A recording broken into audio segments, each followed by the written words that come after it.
که میری اونا دیگه سری قیستن قلم کنم به همین مزنه با یه تیپ رنگ یا کناری هم بخونه با هم شکلی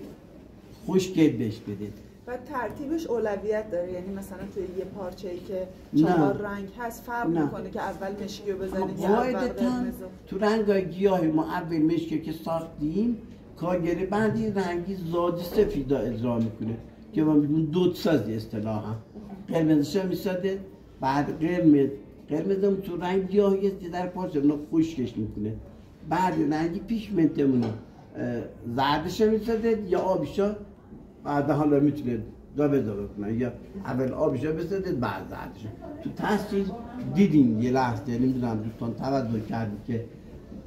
داشت آبیشا میساخت اما امروز حالا اونا بهش میکنی